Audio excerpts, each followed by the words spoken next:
Today's Rhema word.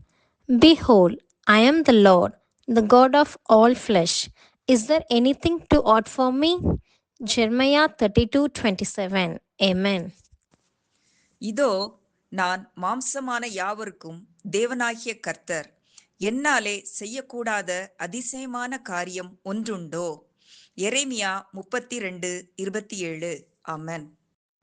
ഞാൻ സകല ജനത്തിൻ്റെയും ദൈവമായ യഹോവയാകുന്നു.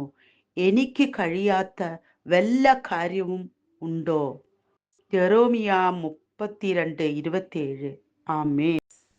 నేను యెహోవాను, సర్వ శరీరులకు దేవుడను. నాకు అసాధ్యమైనదేదైనా ఉండునా? ఇర్మియా 32:27. ఆమెన్. ಹೀಗೂ ನಾನು ಯೆಹೋವನು, ನರಪ್ರಾಣಿಗೆಲ್ಲ ದೇವರು. ನನಗೆ ಅಸಾಧ್ಯವಾದದು ಉಂಟೋ? ಯೆರೆಮೀಯ 32:27.